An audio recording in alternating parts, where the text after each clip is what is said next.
history. And that's perfectly okay. And he I'm going to said, say again, we're in your home. he said, so we need to do something about that. No. And I don't even want you to even worry about that. Well, I'm not. This is what he was saying when he was visiting me. He saw what was on the wall. Oh, I see. Anything on the wall of Riverside to say what our history is. Okay. So we want to do something about it. You are right. If you go a step further, he said, when we walk in, how do you know that you're at Riverside? You don't even see a name. You should ask her about that, about talking about the origins of the historical society. Well, that's what it was about. Sitting here talking to me, looking at the wall and seeing our pictures, and it made him say, we need to do something about Riverside. You be sure to say that, okay? And say his name, that he was here visiting you. And it was Penny Thompson. Okay, whenever you're ready. There's a question down here. I was just looking at this to see where it got. When I ask you, can you share a little of your testimony? That would be a good place to plug that in. Okay. Or we could put it on the biography side. You want to close it. I think that'd be a good way to close the biography side. Don't you agree, Charles? Wherever you're comfortable, say it. Okay? I know what I would say. That's not, but I'm not you. Okay? Okay, if we're ready? Yes. Okay. We are currently at the home of Mrs. Betty Slusher. Mrs. Slusher, would you please state your name and spell it for me? My name is Betty J. Slusher. Betty J. Period. Slusher. Slusher. Thank you. Where were you born and raised? I was born in Bresler, Pennsylvania, 11 miles outside of Harrisburg. I was raised there till I was 5. I left, went to San Antonio, Texas. From San Antonio, Texas to Huntsville, Alabama. From Huntsville, Alabama in 58 back to Harrisburg. And that's where I remained until 1965. When did you join Riverside and what brought you to Riverside? How long have you been a member? I went to Southern Missionary College in 1968-69. I did not do very well. My parents said, we don't want to send you back to college to spend that kind of money. So we think we'll send you to Nashville, to Riverside School of Practical Nursing. So they brought me down to Riverside in 1970. My mother was the kind of person who said I could not sit at home and do nothing. So I had to get out and find a job. She didn't care what it was, whether it was in Miss Ann's home, scrubbing the floor, whatever it was. But you must have a job. So I got out and pounded the sidewalks trying to find a job for me. And I finally got one as a nursing assistant at Fort Sanders Hospital, Presbyterian Hospital in Knoxville. And that's where I remained until I came to Riverside in 1970. In 1970? 1970. Thank you. What were the programs and services of Riverside that you remember? When you Riverside, and part of this I'm going to take from my ingathering days because Riverside stayed on the hospital picture, stayed on the front page of the was a message magazine, with the little magazine that we gave out for ingathering. It stayed on the page for a long time, and I wish I had one. But Riverside was known as a sanitarium where people came to rest. We did hydrotherapy. We prayed with our patients at night. They did deliver some babies, but it was more of a rest hospital. Yes, we started having some of the community in so that we as students had a chance to actually get our nursing in. But it was really a rest, walk the fields and the yards and just have a restful time. So we had a lot of people come just to rest. In your biography information, I'm going to ask you to share more of that because that covers the side of your career, and that's going to be beautiful.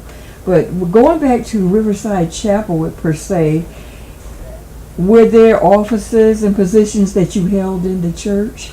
No, I did not. As a young person and as a student, yes, I went to church there just about every Sabbath. But to say that I was an officer in the church, I was not. Mrs. Lightford played a very big part in my life. As a young person, she just sort of latched on to me, and I'd go to her house for worship on Friday evening, or if there were things like going out of town, and maybe that's how I got started with Pathfinders, I don't know. But she used to, if there were federation or if there was a congress or something, she wanted me to go right along, and I might drive her car. I can remember driving and us going to Memphis. Darryl was a little boy back then, but I can remember doing that. And at her funeral, I told them, I said, it's probably with Mrs. Lightford's influence that I'm still in the church today, because she was the mother away from home who was looking over your shoulder saying, no, you're not going to do that. Okay. What was your first impression of Riverside Chapel when you came? Well, it was a small church. My father being a pastor, we've moved around a lot. We have been in a lot of small churches. So that didn't bother me. In some respects, it was bigger than some other churches that I have been in. But there were young people there. And that was good for me. Having come from a church where there were 3 of us. And how do you keep those 3 young people entertained? There were times that my daddy drove 70 miles so that I could be with other young people. But it was a good time, I thought. And to see other young people growing up. They had a great Pathfinder club at Riverside. People like Sandra Benson and Ricky Benson and Pam Lightford and Melvin Lightford. And Mr. Chafin was the director of the club, and they called him Che-Baby. Those children were so afraid of that man. If they were doing something, everybody said, I'm going to tell Che-Baby. I mean, they trembled in their shoes. And I thought, wow, somebody who has that much respect. Now, I never went camping and stuff with them back then, but just to know that they were actually going out and seeing the things that Pathfinders were involved in, and me watching them get themselves together to go. Enjoy that. What changes, Betty, have you noticed over the years from the Riverside Chapel that you came to the present Riverside? Oh, Riverside back then, we had AY. We went to church, programs that were going on. I can remember taking my children. I worked 11 to 7. I would take my children to choir rehearsal. I would get off Sabbath morning, bathe them, get their clothes on them, get my clothes on, go to church. And I'm sleepy as I wanted to be, but I'm in church because I thought my children need to be on that pew beside me in church. Mommy needs to be there. Don't send them. You go with them. I can remember Mrs. McCoy saying when my babies were little, and I put the child across my knee, and they started to slip off. And she said, give me that baby. You're going to drop that baby. I said, I'm not going to drop that baby. I know that baby is slipping. And I can remember those days of me falling asleep and the baby sort of sliding down my lap, but I never let him fall on the floor. And I can remember that. I can remember the days of Tina McKissick, Vernon, Lori, Nicole, sitting on the back pews and we're practicing the Messiah. Those children can sing the Messiah today. Classic example, just recently, Tina was talking about going to one of the churches was having a walk in to do the Messiah, and they offered her a book, and she said, no, thank you. Mm-hmm. And the lady said, she looked at her, and every song that they sang, she could sing. She knew her notes and all. She said, how do you know? She said, if you have sat in church for the Messiah rehearsal like I have sat in church year after year, until finally they told Dr. Dixon, we want to sing the Messiah. He said, next year. That's how they got to sing the Messiah. Beautiful. Those were some good days when all the churches, I don't care whether you went to Hillcrest, back then we really didn't have South. I think we were forming New Life. But any church you went to and you heard that Riverside was doing the Messiah, you came and you sang. We made a great group, spread all across the stage at the old Riverside, spewing out near the piano or over near the organ, trying to, back when we wore the cream dress. Yeah, I know you were there, baby. I know that you were there. I can testify. But those were the days. It's beautiful to hear you talk about specific events. Can you name other events that were notably Riverside Chapel that you remember that were special events? You mentioned The Messiah. not the club, but the Renaissance was formed. And I sang in that. And Mrs. Lanier came to me and asked me why it was, but her daughter couldn't sing. And I said, Mrs. Lanier, I am singing in this. I was asked to sing. I had nothing to do with this. How can I get your daughter into something that I did not formulate? But I can remember us asking Oliver Swing to come and sing for us. And Dr. Dixon was good about flying down to Atlanta and getting him for the Messiah or E to come to sing for us this time. This night we had Dwayne Hamilton. I can't remember the young man who played the trumpet, whose jaws went way out there, for he'd been playing for years. But it was a very good night. When we did, I think the angels came and sang with us that night. And we only performed that one time, but I sure wish that we had been able to continue. Hard work went into that. I remember those days. Miss them today because people seem to think that the older you get, even before we got to where we are now, they sort of put us on the back burner. Your time is over. It's time for the young folk.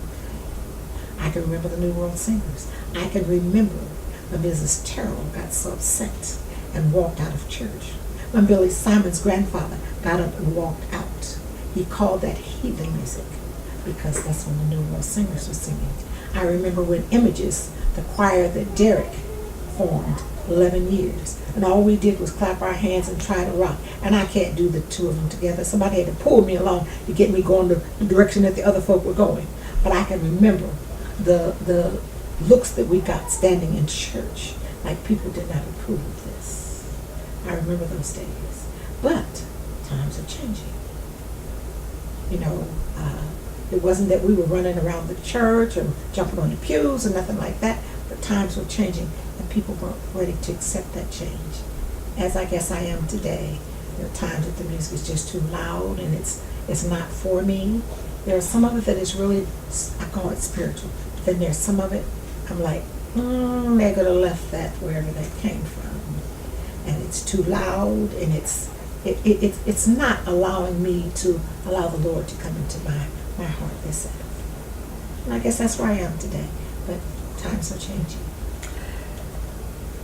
What significant roles would you say Riverside has played in the community, in the world church? Well, Significant things about Riverside Chapel.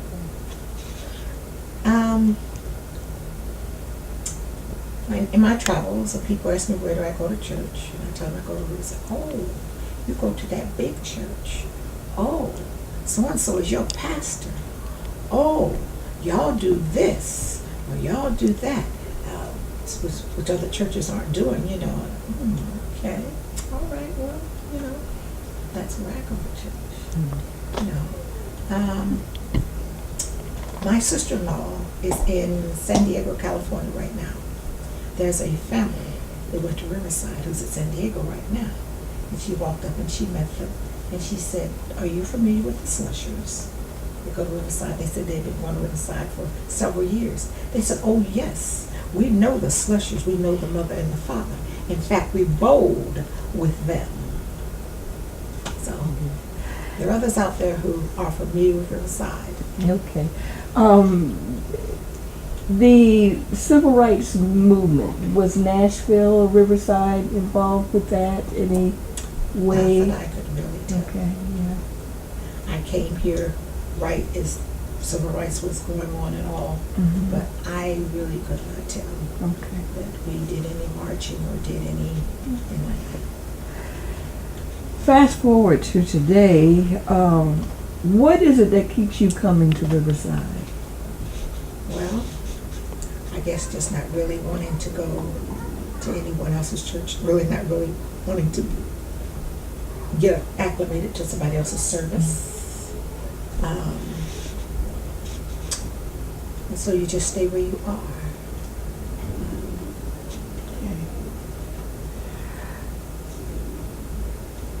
You mentioned something earlier about, and you'll recall it to me when I told you, do you have a testimony? Can you talk about that?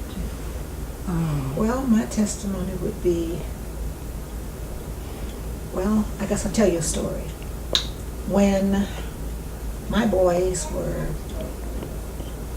14 or 15 years old, and I was sort of trying to help out with the Pathfinders, Billy Simons was the director. And they were getting ready to go to Camp Reed, and it was up on the, help me, Charles, we were up on the mountain where the air was short. Howell Mountain? Hale, Camp Hale. They tried to talk me into going to that. Jeannie wanted me to go so bad. I wouldn't do it. I wouldn't get my funds together. I didn't go. And after they came back and talked about it, I missed it. So it just, I felt I should have gone. I should have been there. My children didn't go, but the others talked about how good it was. They talked about the air was light, but I should have gone, and I made up my mind from then on. I'm going to go. When these children travel, I'm going to be there, and I'm going to go when they go. Well, shortly thereafter, Billy stepped down. They were going to move away. And he said to me, I need you to take the club. And I'm thinking, no, I'm not doing that. But what are my children going to do? My boys. What's going to happen to them? So, yes, I stepped in. I went to the conference office, and I talked to Elder Edmund, who was the junior youth leader at that time. He said, you need to attend any meeting that they're having that deals with young people. I've been to Denver, Colorado, to a meeting where they were talking about young people. I went to Atlanta when they first formed, what was that symbol now? It's a world symbol. But I went, and I left here on a Friday night, and I drove till I got tired. I put up in a hotel, and then I went on to Atlanta to this meeting. Some of the folk from Hillcrest called my house to ask about was I going, and my husband said, she's already gone. But when Elder McCoy found out that I had gone to that meeting, he refunded my money because I seemed to have been one of the only people. I was South Central who went to that meeting. It was a North American meeting that was being held in Atlanta, but I was one of the only people who went, and he refunded my money. And that made me feel good to think that you knew about it and you thought enough of me. Could probably have been. So, but yes, he did that. In closing out this particular section, what is it that you want people to know and remember about the history of Riverside? I want people, as my husband was saying, when I think back to people like Elder Simon. Elder Simon was the administrator of the hospital. When I came there as a student, I can remember Elder Winston. Can you talk a little louder, just a little? Elder N.G. Simons was the administrator of the hospital when I came to Riverside. He was also at the nursing school, and I can give you a bad thing that happened there. Just before graduation, we were sitting in one of the young ladies' dorm room, and they were talking. And some were talking bad about him, and, I'm just sitting there. When I knew anything, he filled the doorway. And one young lady, she just fell back and started laughing. He didn't say a word. He turned around and walked out. He went to Mrs. Chafin, who was director of the nursing program, and told her that he wanted us suspended. In fact, he wanted us out of the program. She said, you can't do that. It's 2 weeks before graduation. You can't do that. He said, well, get them off campus for a week. Okay, they did that. I went home, back to Knoxville, and I cried my eyes out. My mother said, well, what's wrong? I said, I have been suspended for a week. She thought I said that I was pregnant. I said, no, I've been suspended. Here we are 2 weeks from graduation, and I'm suspended. Well, you were suspended, but you had to come back and make that term up, which was not a good thing. But There were 10 of us graduating. We started with 21, but only 10 of us graduated. And had we, I think it was 5 of us there, been put out of the program, the class would have gone down to 5. I was a valedictorian. My girlfriend was a salutatorian, or it could be the other way around. That's how it went. And this would have really have messed up this nursing program, this class. Okay, this concludes the first section that we want to cover. Now we want to know about Betty. I want you to tell us about your life, your career, and anything else, because I know your life has been interesting and full. So that's what we like to do.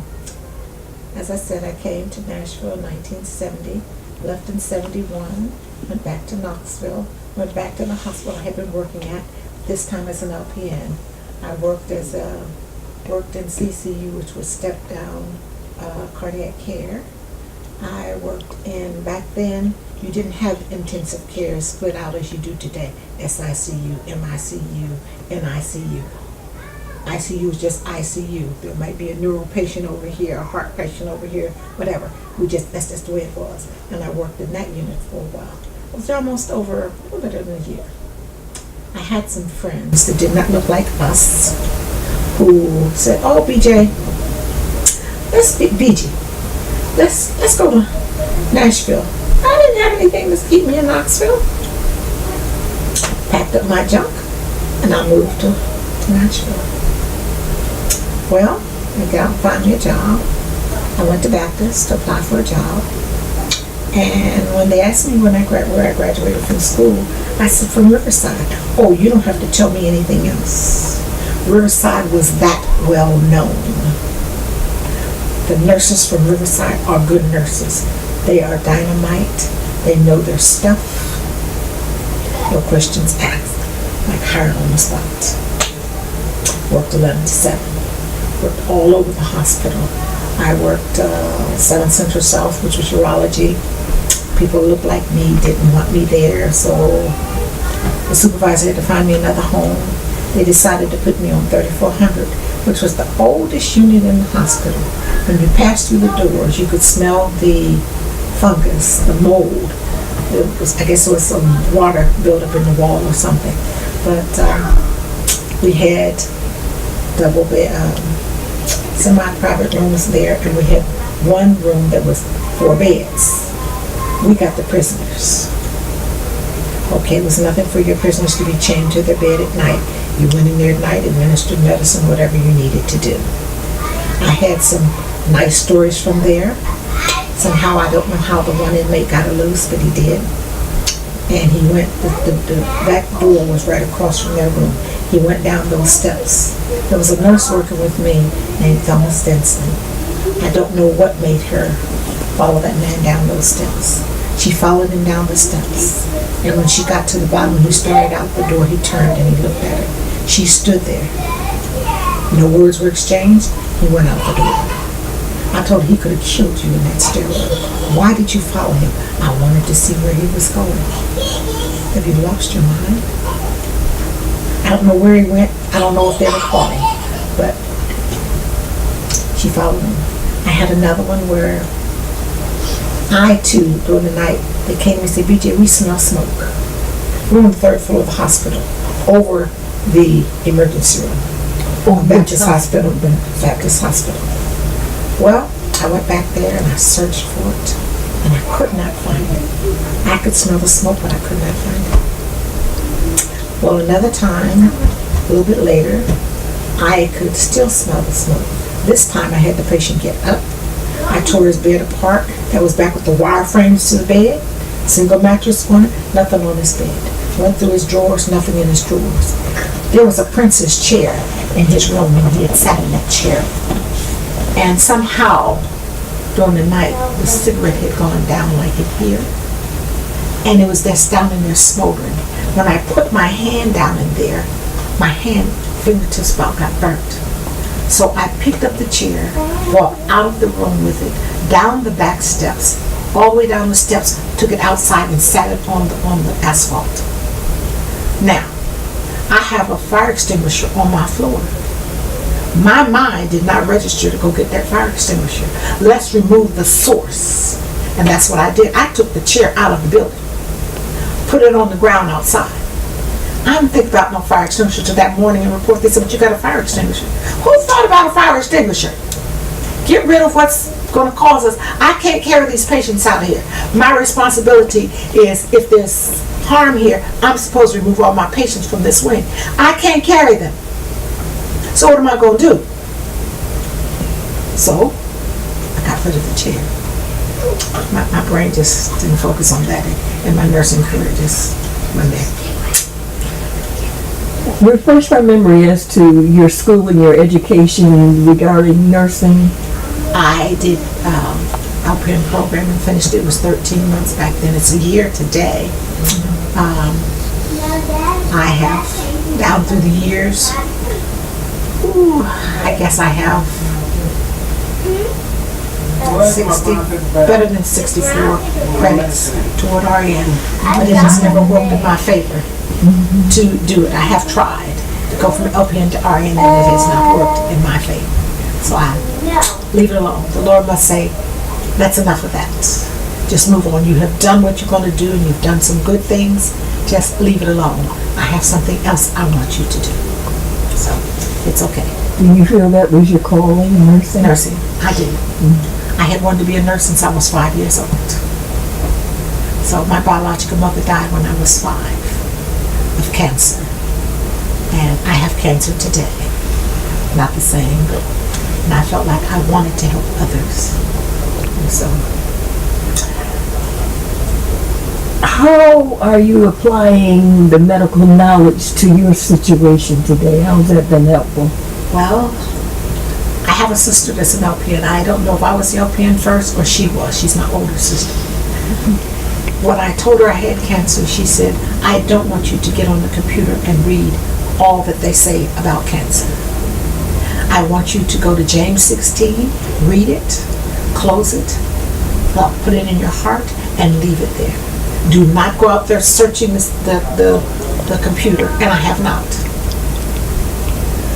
When I've asked them about my cancer, and they cannot tell me anything about it, it's rare, it's fairly new, it affects, it's ileomyelosarcoma, it affects the myelin, which is what lines your blood vessels, your heart, any blood vessel throughout your heart. This is not something that you can say went into one organ and we can cut that organ out, and no, it's not like that. It is for me at this time, it's hitting me right here abdominally. It has affected both hips. As I told you a year ago, they took the top of this hip because of it. Okay, so with this sarcoma affecting both legs, this was my stronger leg, it's my weaker leg right now because this is settled in the hips. But there's nothing I can do about it. Each day I get it. One day is a good day, the next day is not such a good day. My walking has changed. Can't walk that far. And let me tell you what grandchildren did to me. I'm skinny. And they talk about it. They say, Granny, what's that? And they just shake it. So they went down the hall and they got those weights right there, those green ones. And they came out here and they had one in each hand. And they were doing this. Now the 5-year-old was doing this. And she gave it to me and I thought, I'm going to die. I picked it up and it was all I could do to try to do one. She said, come on, Granny. Put it up there. Put it up there. Then come on. They can do it like it's a balloon. And it's taking all I got to try to do this. I said, well, okay, I guess it's time for, they're going to help whip Granny back into shape. That is remarkable to hear your story of faith. Reading that scripture and putting it down, trusting God for every word that We have 6. You have 6 4 children. boys and 2 girls. Those grandchildren must be super impressed to be around to help you like that. They are What the a closest blessing. ones to me. The others, there are 14 grandchildren and 13 great-grands. But these 2 are the closest to us because they're here with us. some in Murfreesboro, some in Atlanta, California, you know. But these two are here. So, of course, they get a lot of granny attention. What a story. Is there any synopsis, or do you think that you've given us all that you want to be remembered as your history and your involvement with the church, with your career? Is there anything else that we've missed?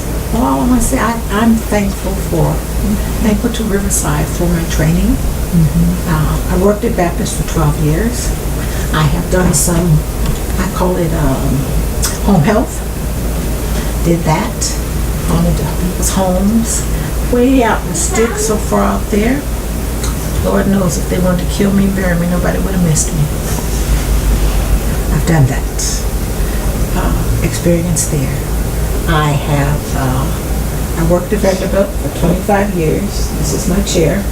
I retired in 2015. Pediatric nursing, an operating room. I did 2 tours of, I went to Guatemala twice. I went to Nigeria one time. That was not with Vanderbilt, but the training that I have received helped me there.